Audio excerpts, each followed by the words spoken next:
Good evening, everyone. This is your favorite blabbermouth again, Gene. The second video of the night. Wish I had a symphony of the night. I missed that game. Anyhow, so I'm going to be tackling this article by Brandon Zachary that was printed it was on CBR about 2 days ago.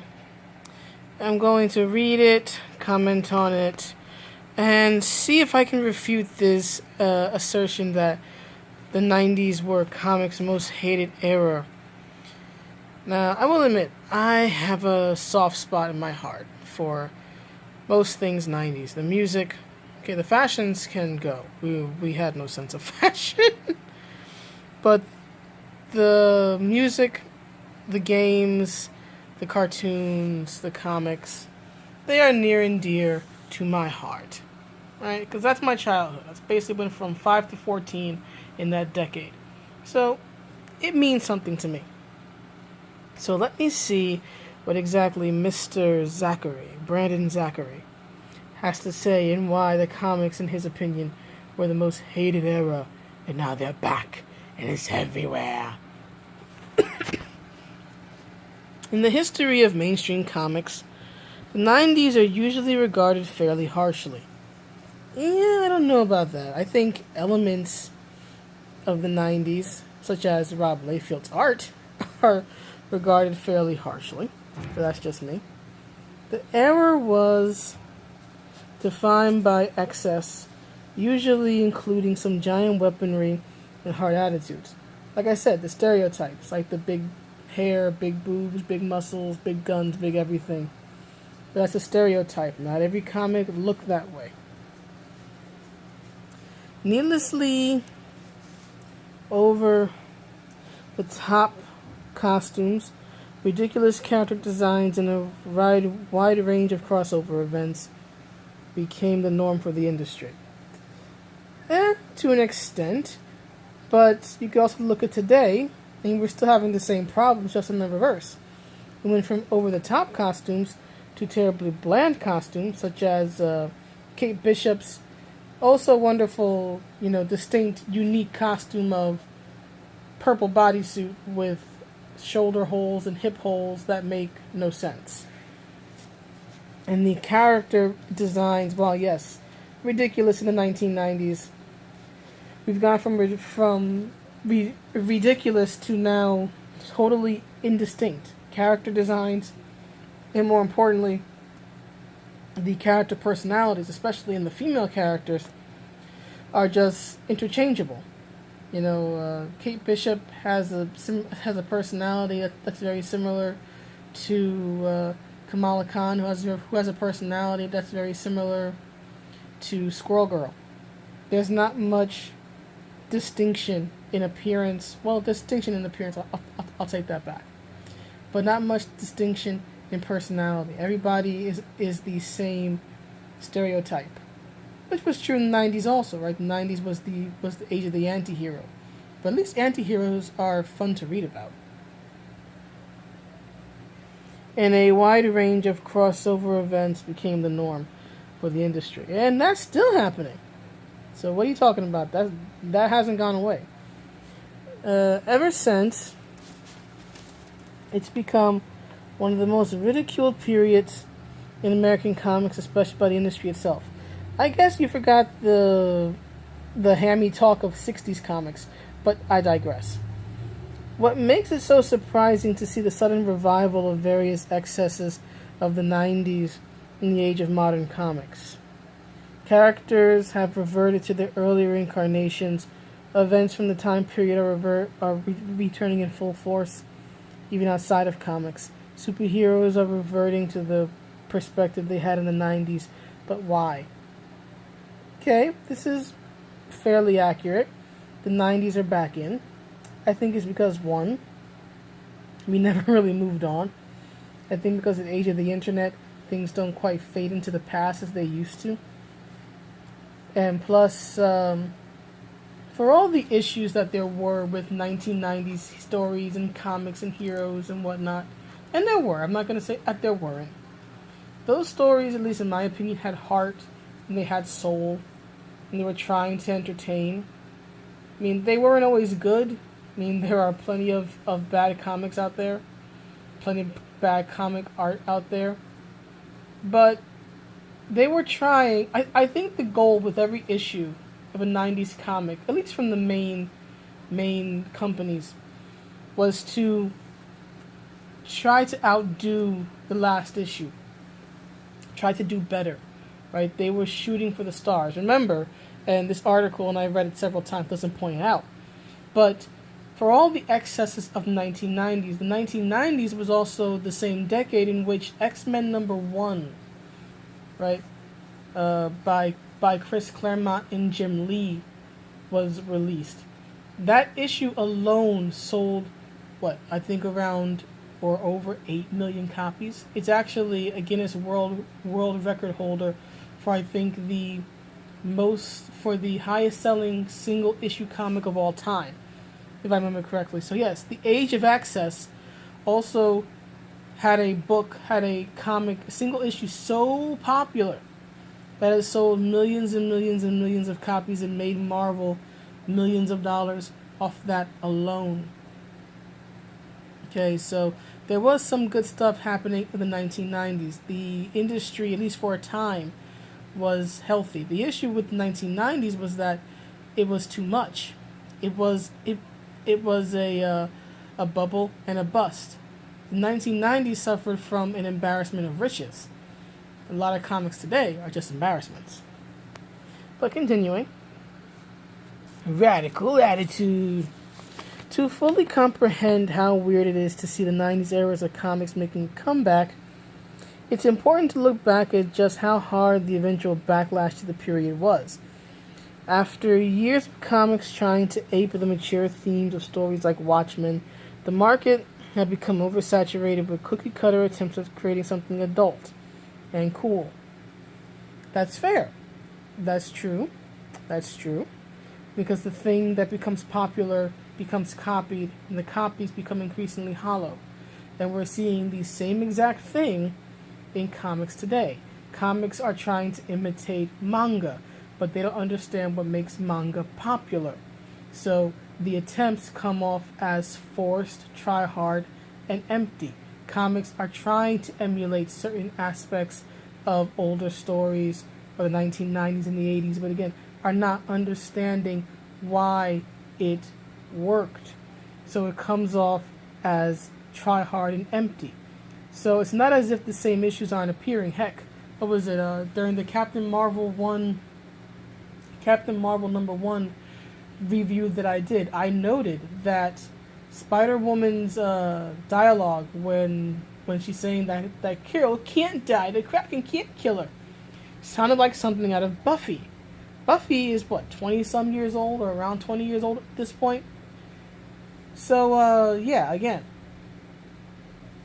if comics of the 1990s are guilty of aping Watchmen and the dark storyline of the 1980s, then I would say today's comics are guilty of aping things like Buffy the Vampire Slayer and the whole, meta inside joke type of humor that worked on that show.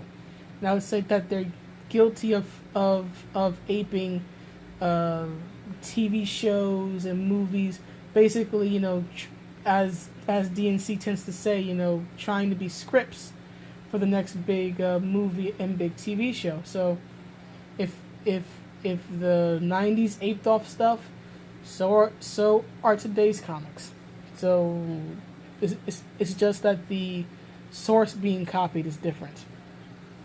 Anyhow, this was the era of events like the over-the-top violence of Age of Apocalypse and Bloodlines, which produced a number of grim and gritty new superheroes that seemed more like parodies than actual characters. Yes, a lot of characters did feel like parodies. That is correct.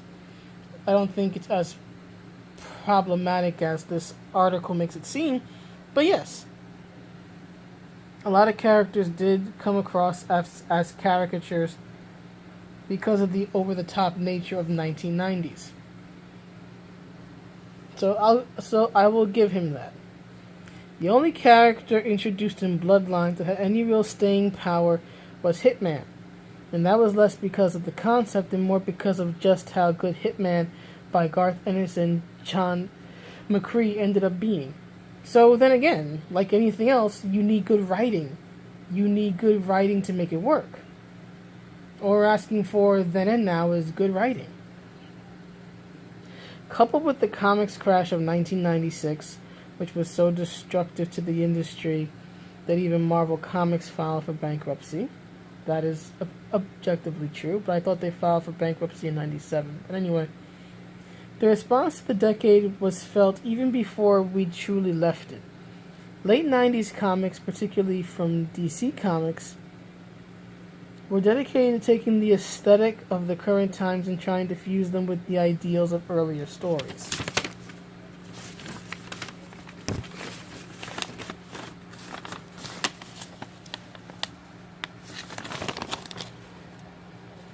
This is This is when Superboy stopped being just an angry teen in a leather jacket with an attitude and started exploring the Jack Kirby-esque inspired sides of the universe, slowly developing a personality to work with his appearance. Okay, so he finally got good writing. Well, great. That's exactly what he should have always had, right? So isn't that showing that there was some course correction, some self-correcting? Because I'd be pretty certain that the improvement in his character was at least in part in response to how the fans were responding. If the fans weren't liking him because they felt that he was a cheap caricature, an edgy version of Superman, maybe the writers at the time took that to heart and said, the fans aren't liking him, what can we do to make the fans like him? Just saying. X-Force went through reinvention after reinvention, furthering itself from the original extreme version of the team. Even as comics careened into the early 2000s, the comics community was already desperate to escape the over-the-top elements of the period that came before. And that would be for any medium.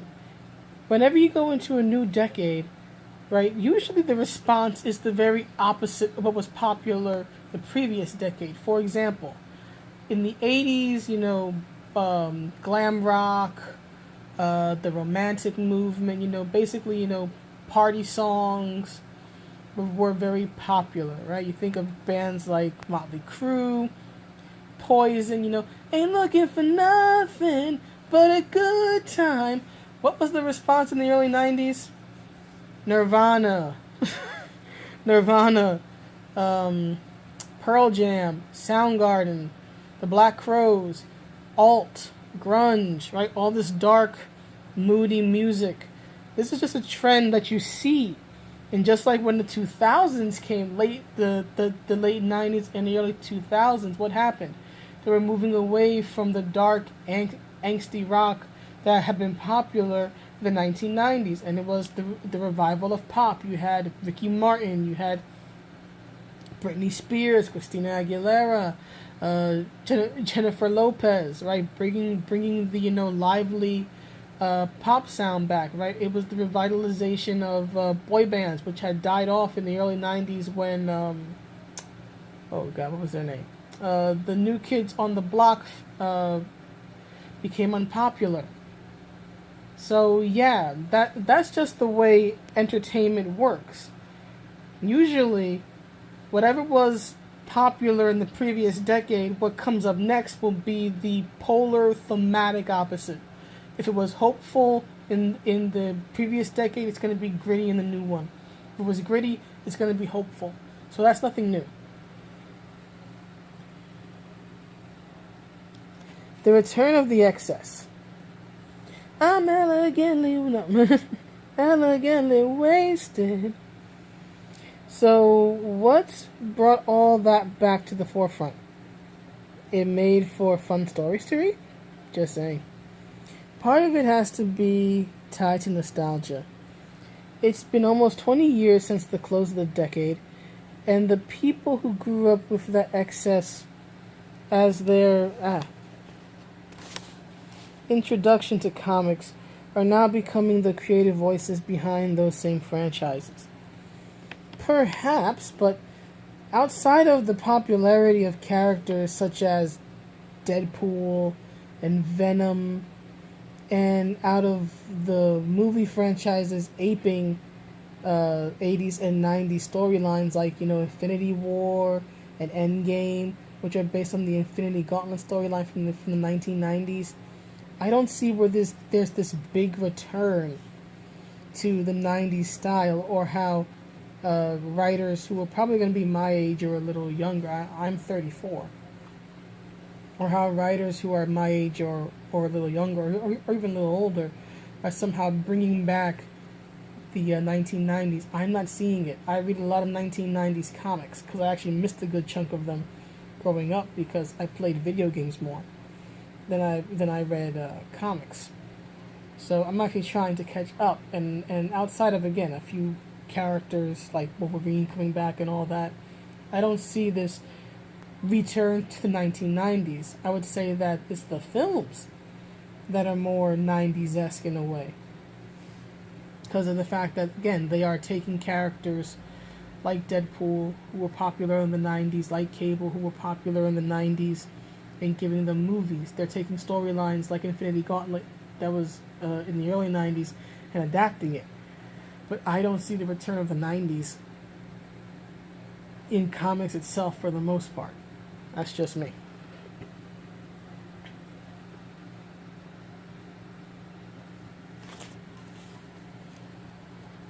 For some creators working in the industry now, Rob Liefeld. See, all they mention is Rob Liefeld. Ever hear of Jim Lee? Rob Liefeld's X-Force is just important as Chris Claremont's run on the Uncanny X-Men. Okay, yeah, but Chris is the better creator. In time, nostalgia from the 2000s will take over, and so on and so on. Right, what I just rambled about. It's the ever-shifting idea of nostalgia as pop culture continues to change and grow. Alright. This natural admiration for the style of the times might be a big reason why superhero adaptations are starting to focus on that period. Well, yeah, that, and they're running out of stories to adapt. The only story that I know of that movies have adapted that isn't a story from the 80s or 90s is Civil War. That's from the mid-2000s.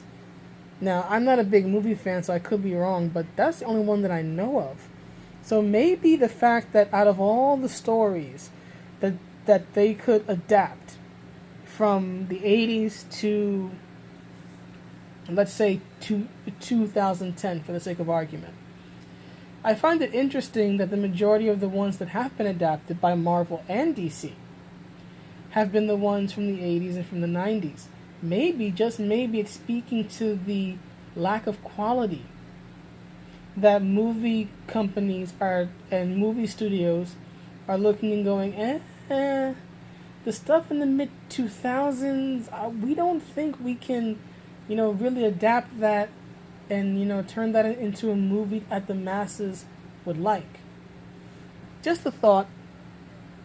Just a theory. There was damn it, sorry. Lost my place. Oh. The tone of Captain Marvel has been compared to films of the era, like Terminator 2 and Total Recall. Okay, I can't speak to Total Recall.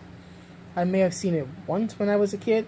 Never watched it again. Seen Terminator 2 plenty of times. There is nothing about Captain Marvel, either as a comic book or as a movie from the trailers I've seen, that is anything like Terminator 2 outside of wearing a leather jacket and riding a motorcycle. Terminator 2 wasn't even grunge. The music used in Terminator 2 was rock and roll. The dang theme for the musical theme, or the rock song that was used in the movie, was Guns N' Roses. That is gritty LA, hard rock, right? The song used was You Could Be Mine. I know because that's my favorite Guns N' Roses song.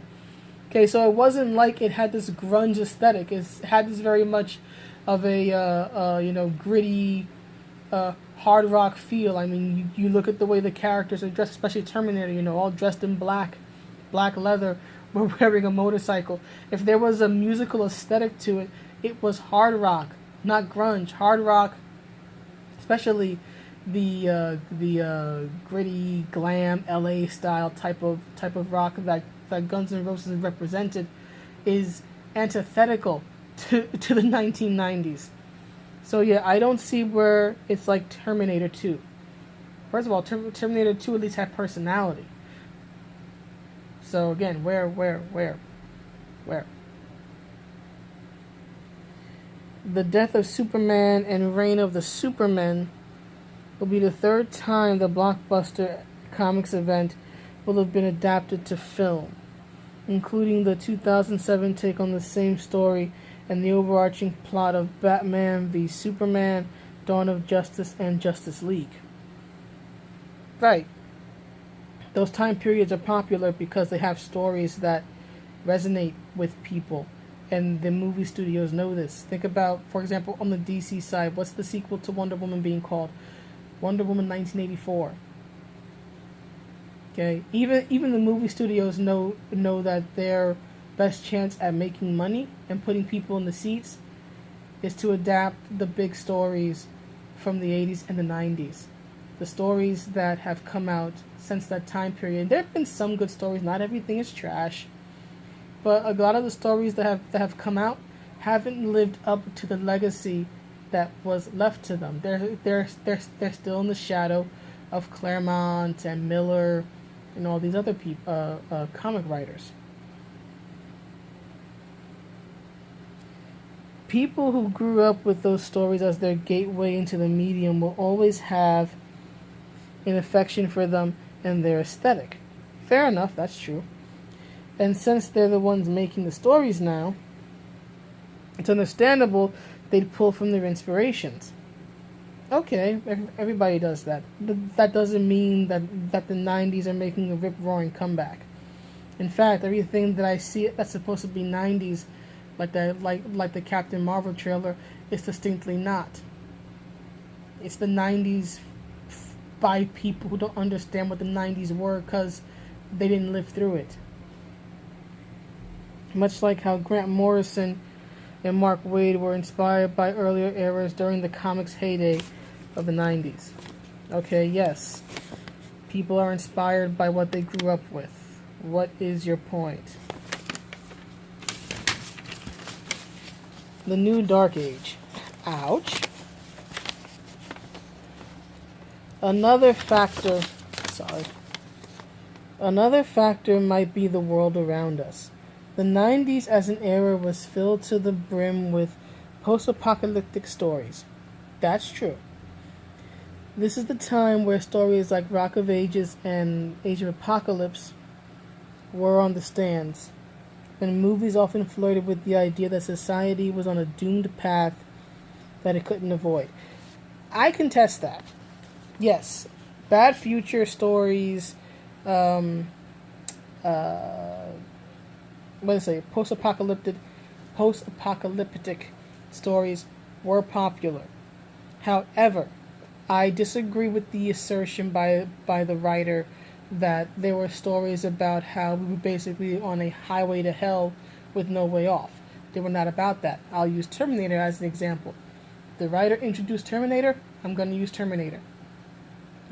The bad future that Sarah Connor dreams about, right? Remember that scene where she's dreaming and she's like behind a fence and she's watching all these people, including her younger self, playing in a park, and then the apocalypse happens and the explosion happens and she's screaming, but they don't hear her, and then it's too late, and then everything is destroyed, and you just see her skeleton hanging on to the fence, and she's just burnt to a crisp and screaming in agony. That didn't actually happen in the film. It's a dream. It's the future she's trying to prevent. Everything that she and John and the Terminator are doing in that film is trying to prevent the apocalypse. It's trying to prevent the bad future. That, to my understanding, has always been a major theme of the Terminator franchise, right? Of preventing the bad future by, making sure that Sarah lives, so that John will be born, so that, he'll grow up to become the resistance leader and the savior of Earth and all this other stuff. Now, I can't speak to the rest of the Terminator franchise, but I know at least in Terminator 2, right, that the whole thing was about stopping the apocalypse, to the point where the Terminator melts himself in the friggin' molten lava, right? The molten steel or whatever it is. He lowers himself into it so that copies of him cannot be made. Of course, they eventually were, because the movie's a cash cow in the franchise. But in that particular film itself, if you isolate it, right, they were so concerned about making sure it never happened or never happened again that the Terminator destroyed himself. So no, I disagree with this assertion that these films were about humanity being on a highway to hell and that we couldn't avoid it. It was all about saying this is our future if we don't do something now. Anyway, continuing. Doomed path that I couldn't avoid. 20 years later, many of those far-fetched threats we were warned about in the 90s have become the reality. Global warming, political strife around the world, rising extremism, fading privacy, and basically every horror sci-fi cliche from the 90s have started coming true. The 90s was a dark time for comics, one that embraced the harshest aspects of their stories.